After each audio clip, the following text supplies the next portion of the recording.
Bonjour à toutes et à tous et bienvenue dans ce premier épisode hors série de Hurler sans bruit. Je suis ravi de vous parler aujourd'hui de David Gemmell, un auteur d'heroic fantasy britannique. C'est parti!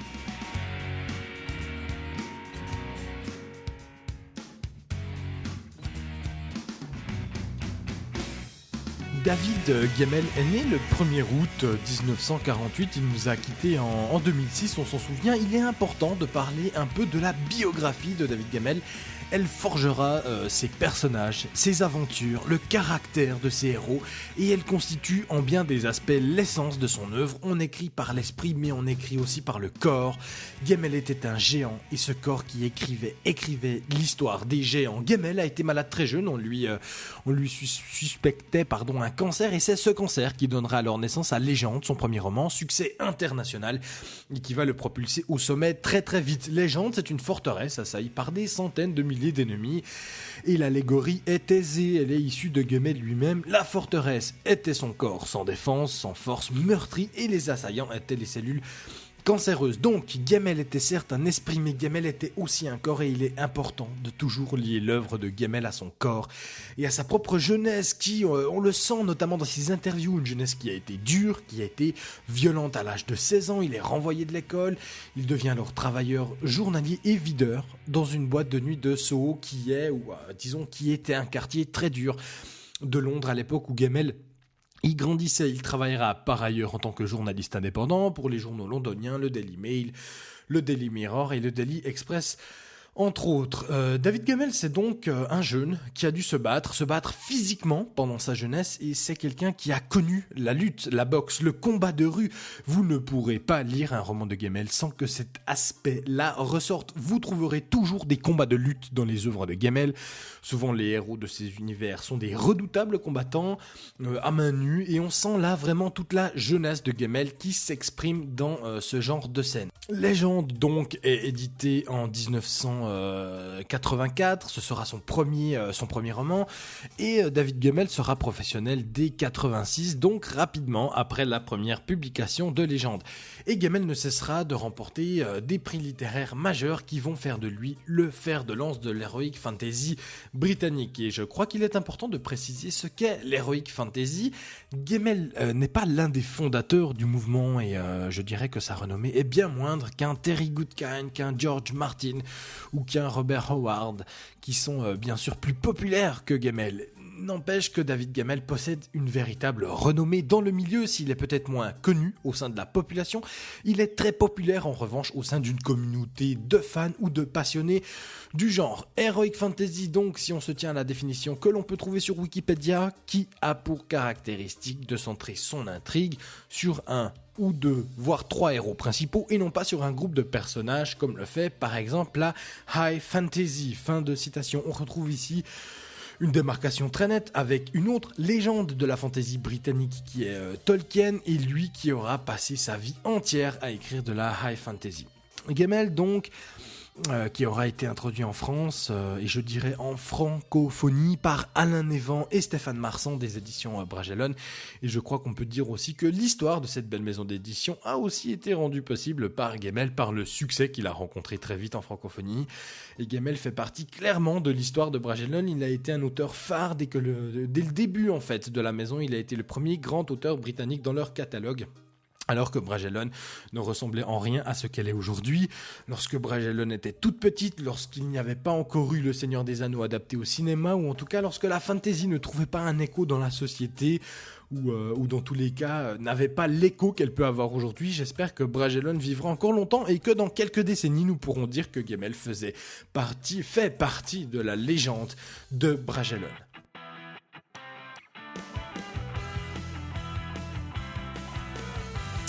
Alors pourquoi je souhaite parler de Gemmell ? Hurler sans bruit est un podcast dédié uniquement à l'écriture, et c'est bel et bien de l'écriture de Gemmell que je vais parler ici.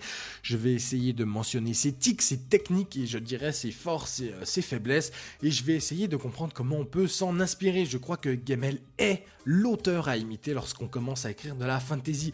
Il est facile d'accès, je pense qu'il est simple à imiter tout en étant bien sûr inimitable, c'est-à-dire que vous pouvez vous en inspirer, vous inspirer de son travail, et lire du Gemmel va vous aider à gemelliser votre écriture. Donc on va ici se centrer sur les écrits de Gemmel. Je vais un peu décrypter ce que ce grand monsieur était capable de produire. Je ne vais pas forcément mentionner tous ses cycles, tous les bouquins. Je vais au contraire essayer de repérer les dénominateurs communs de son écriture sans chercher à plonger dans l'analyse d'un roman précis.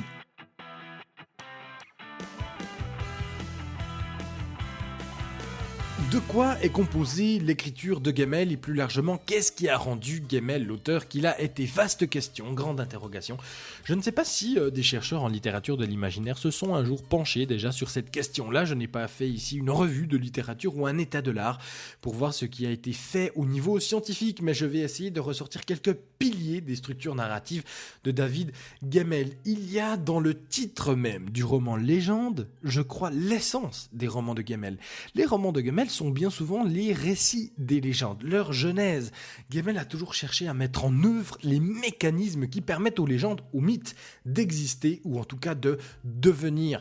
Comment un acte peut trouver un écho dans les siècles à venir et comment un acte, un personnage, une action précise gonfle, explose au fil des âges. Et lire du Gemmel, c'est ça. On vit une aventure et dans un autre livre, ce fait, cette aventure, cet acte est devenu quelque chose d'autre, une légende, une réputation, un malentendu. Si vous prenez Draenei, qui est le grand cycle de Gemmel, composé de nombreux romans, tous liés par un même fond, par un même univers, par une même mythologie, mais tous indépendants. Si vous prenez Draenei, donc, ce n'est que ça, que des romans qui se questionnent et se répondent les uns les autres dans un entrelac assez complexe. Et Gemmel, c'est ça, c'est les actes qui résonnent dans l'avenir et ricochent dans les autres romans. Et c'est ça qui donne à l'univers de Gemmel, si on prend Draenei encore une fois, c'est ça qui donne ce réalisme. Ce qui est fait dans un bouquin, et qui alors n'est qu'une aventure, une bataille, sera une légende dans le bouquin suivant.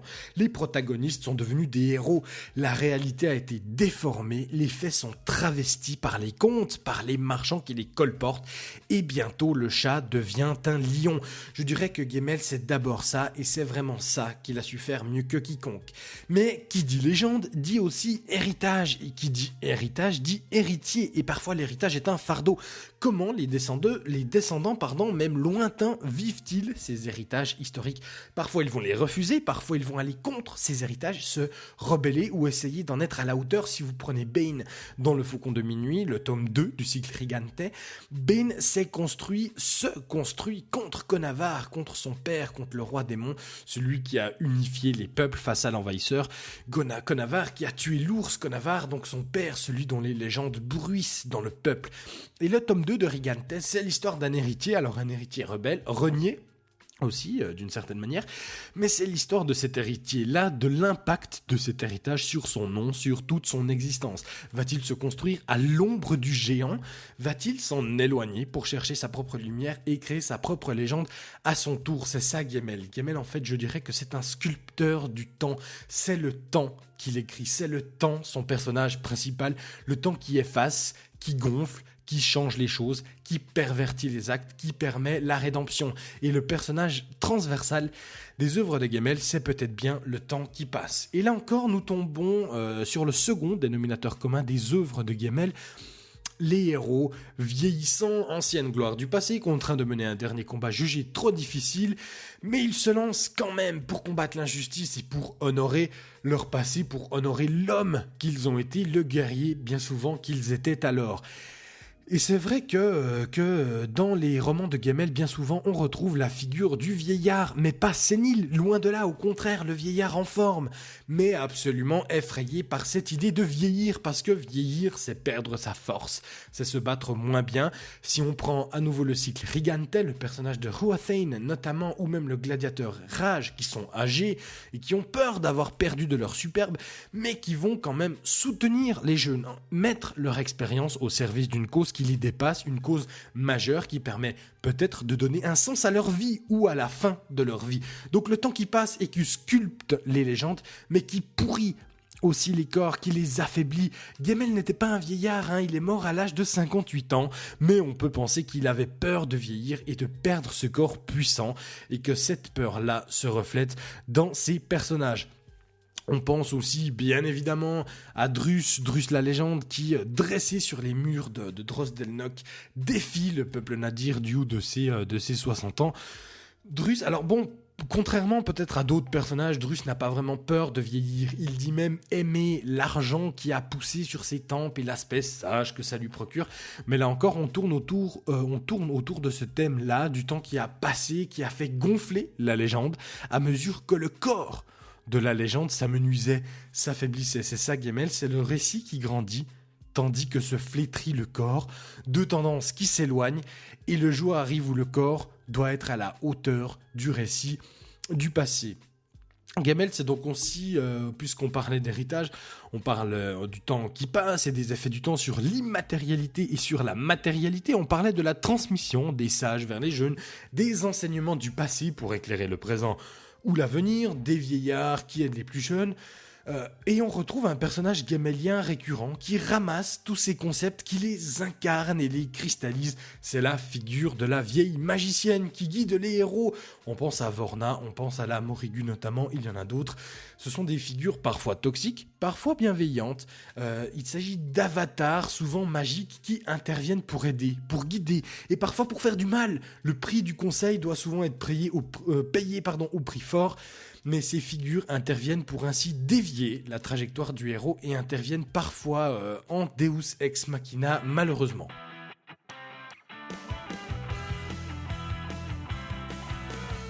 Alors, qu'est-ce qui fait de Gemmel un auteur aussi singulier ? Je vais mentionner d'abord les personnages. Gemmel, c'est des personnages. Personne ne pourra dire que les intrigues des romans de Gemmel sont vraiment complexes, travaillées, très fouillées. Alors oui, il y a des contextes qui sont très très réalistes, il y a des intrigues, mais plus que des intrigues, il y a des destins qui se forgent, qui se dessinent.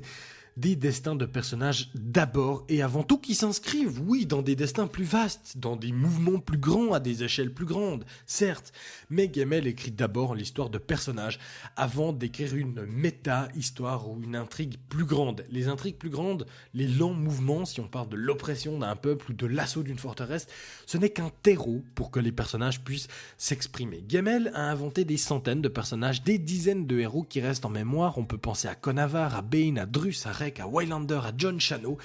On est là sur des personnages principaux, mais on peut aussi parler par exemple d'Ulrich, ou on peut parler de Ganhogun pour celles et ceux qui auraient lu Légende. Chaque héros est complexe, et Gemmel a toujours expliqué que ces héros avaient toujours été copiés sur des personnes de son entourage, la famille, les amis et les collègues. Alors qu'est-ce qui permet à Gemmel de créer des personnages aussi forts, aussi mémorables, aussi grandioses ? Je pense que c'est le réalisme, et c'est les valeurs universelles qu'ils défendent. C'est la manière dont ils se défendent, c'est leur manière aussi d'assumer ce qu'ils sont, qui ils sont, ce qu'ils font. Et les personnages de Gemmel ne sont jamais manichéens. Et là réside une part de son génie. Gemmel va toujours expliquer les fondements de la pensée, de la croyance des personnages.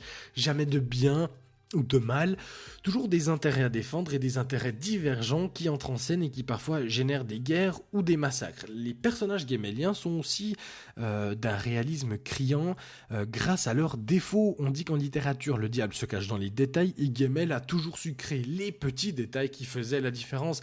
Il a toujours su créer cette humanité chez ses héros, une humanité qui résonne en vous et bien souvent dans les punchlines des personnages va s'exprimer leur humanité.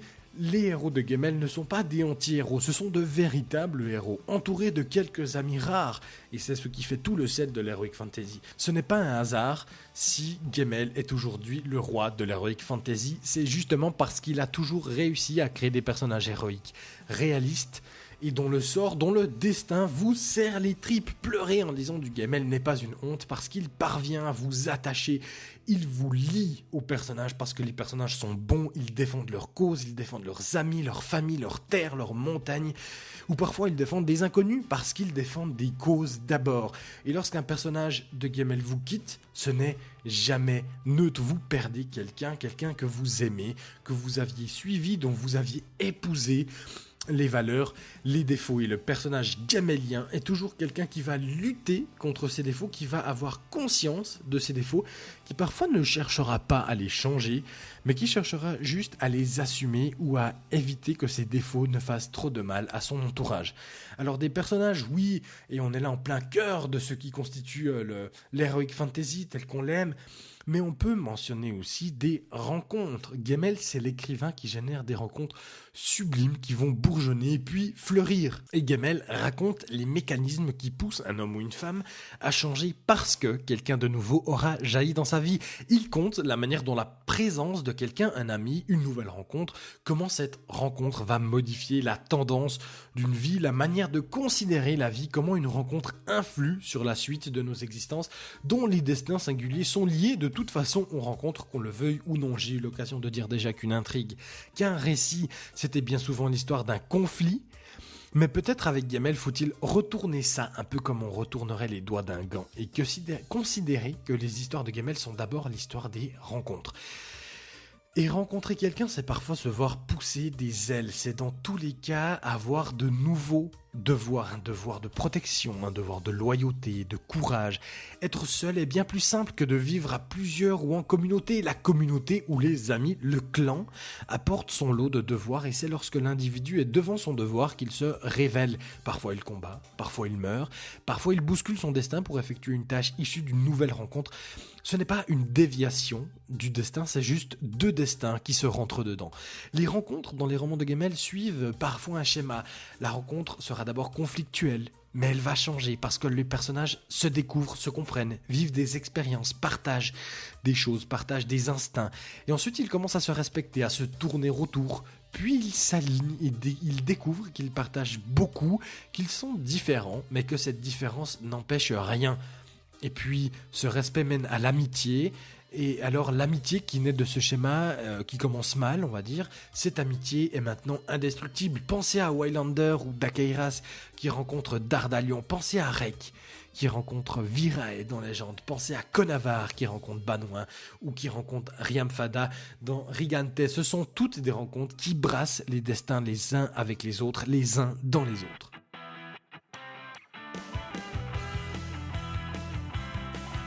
Nous avons parlé des personnages, nous avons parlé des rencontres, mais nous devons aussi parler de la mort. C'est souvent la mort qui va animer les personnages dans les œuvres de Gemmel. Les morts injustes, la mort des bons, la mort des meilleurs, la mort des pères, des frères, des sœurs, des innocents. En cela, Gemmel est universel. Gemmel, c'est Shakespeare. Gemmel, c'est celui qui met en scène la mort des justes et qui demande ensuite aux plus forts de les venger, parfois avec cruauté, toujours avec violence, mais jamais sans honneur, ou très rarement. Et Gemmel est si bon qu'il parvient presque à nous persuader que la vengeance est une bonne chose, la vengeance personnelle, en dehors des clous de la civilisation, des clous de la société, des clous de la justice. En dehors de ces clous-là, Gemmel nous convainc presque que tuer pour venger le juste est moral. Gemmel nous bouscule, il nous transperce, il nous fait vaciller sur nos certitudes en insinuant en nous que la force est l'arme, sinon l'outil de la vengeance. Venger ses pairs, venger les faibles, les venger par la lame, par le sang. Gemmel nous interroge, il questionne nos existences et ce qu'il écrit est tellement puissant que sans être attentif, on pourrait rapidement être happé par la force de ces personnages et ces personnages pourraient presque nous faire croire que tuer pour venger un ami est une chose à faire. Alors il faut lutter contre Gemmel, lutter contre ces personnages et ne pas oublier que notre civilisation est bâtie sur une idée différente de la justice et heureusement on ne voudrait pas, personne ne peut souhaiter vivre dans l'une des sociétés imaginées par Gemmel. Pourtant, on y serait protégé par les forts, on n'hésiterait pas à mettre nos poings au service des faibles, on serait entouré d'amis, prêts à mourir pour nous, prêts à tout sacrifier, à se battre, à tuer, à nous suivre au bout du monde. Et cette facette-là des mondes de Gemmel a quelque chose de mélancolique, de disparu, d'éternel.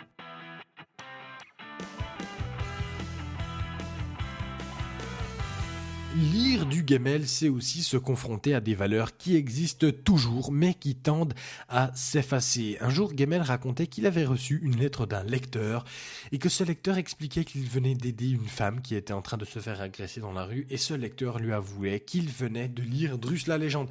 Alors cette histoire est peut-être fausse, on s'en fiche par ailleurs, mais moi je crois qu'elle est vraie, parce que Gemmel, il touche à quelque chose de viscéral, de très profond, d'enfouis peut-être, des bas instincts qui trouvent peut-être leur fondement dans certains réflexes anthropologiques.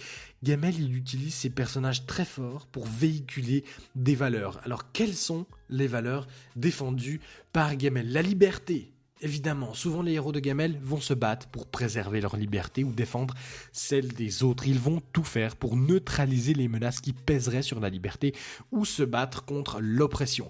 Le devoir. Les héros de Gamel sont tous conscients du devoir qu'ils doivent accomplir à un moment T. Ils diront rarement « je ne peux rien faire à ce sujet ». Non, ils vont tout faire, ils vont parfois se sacrifier pour leur devoir étant souvent né d'une rencontre. Avec le devoir vient aussi, je crois, le concept de l'injustice. En cela, Gamel, ou en tout cas les héros gaméliens, sont très camusiens. Ils vont détester l'injustice qui pourrait les frapper un ami ou même un ennemi. Le héros de Gamel déteste l'injustice, ou en tout cas tout ce qu'il va considérer comme injuste. Les héros de Gamel ne vont pas s'en plaindre, mais ils vont agir. Et souvent, ils vont venger cette injustice-là. Alors avec cette vengeance, peut-on parler de rédemption ? Non, je ne crois pas que la rédemption soit une valeur souvent prônée par Gamel, sauf peut-être dans l'écho du grand chant, mais je suis pas sûr que les héros de Gamel sont de grands rédempteurs. Je crois qu'ils diraient plutôt qu'ils ont dû faire des choix et qu'ils ne les regrettent pas parce qu'ils ont fait ce qu'ils devaient faire à un moment précis. Donc devoir, oui, justice, oui, vengeance en tout cas, mais rédemption, je suis moins sûr. Alors on peut parler de courage, d'honneur, mais surtout de loyauté. Les personnages de Gamel sont très loyaux aux promesses qu'ils peuvent faire d'abord, mais ils sont loyaux ensuite à leurs amis, à leur terre, à leur cause.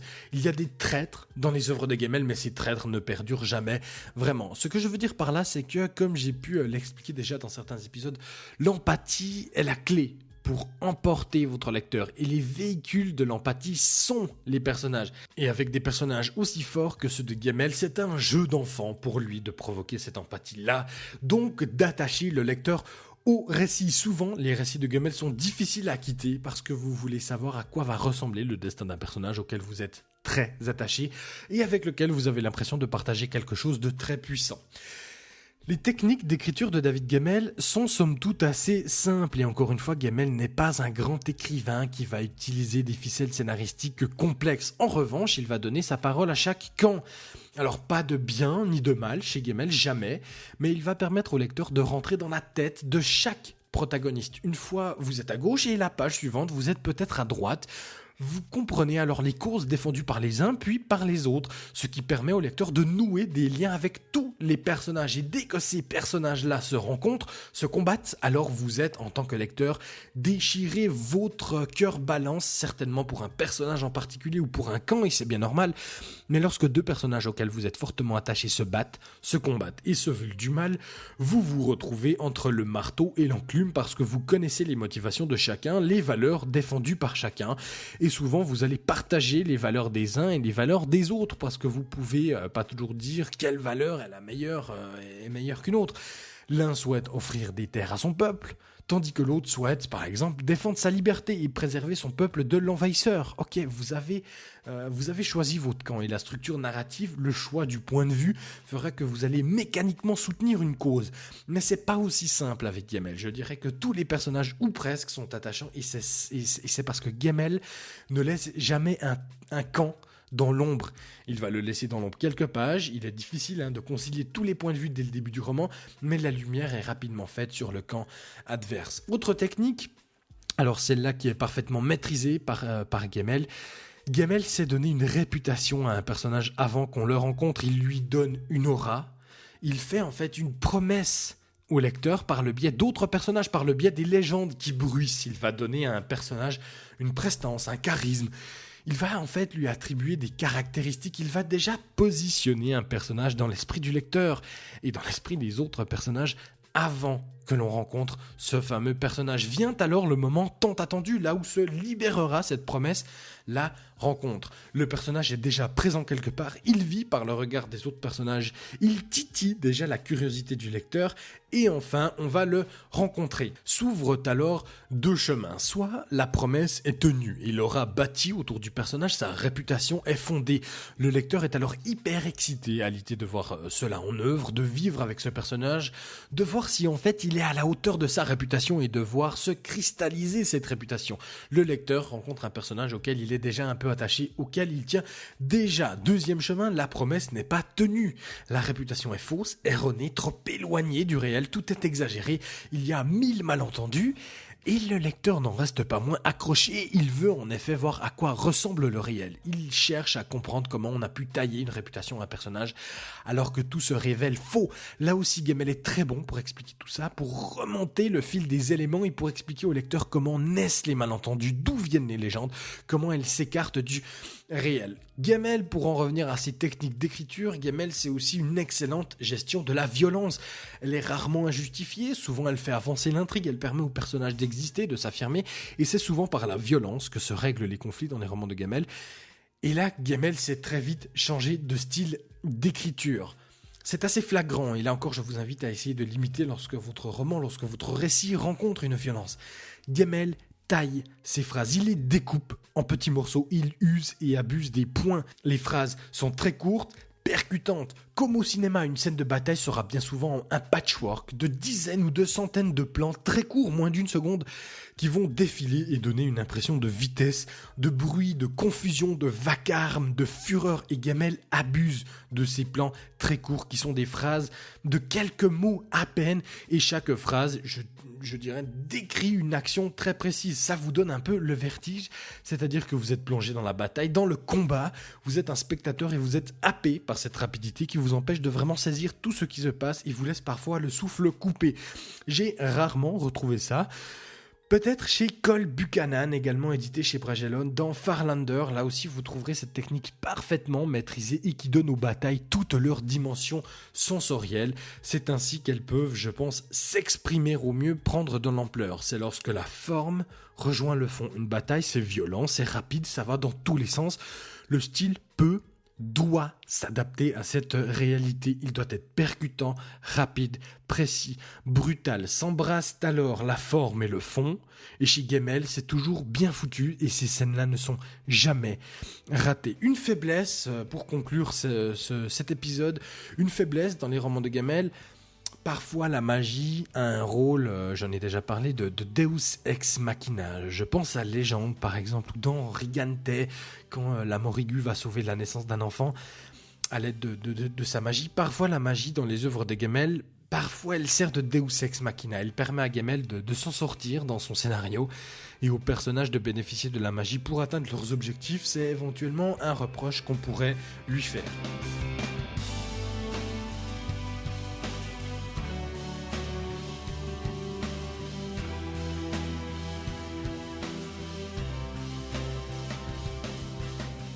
Voilà, ce podcast est maintenant terminé. Je vous remercie de m'avoir écouté et j'espère que ça vous a plu. Je vous invite à lire du Gemmell. Il saura peut-être éveiller en vous des passions, il vous questionnera et vous entrerez très vite en résonance avec des personnages riches, hauts en couleurs, inspirants, qui vous marqueront éternellement et qui pourront vous aider à devenir éventuellement quelqu'un de meilleur. Je vous dis à bientôt pour de nouvelles aventures. Prenez soin de vous. Ciao!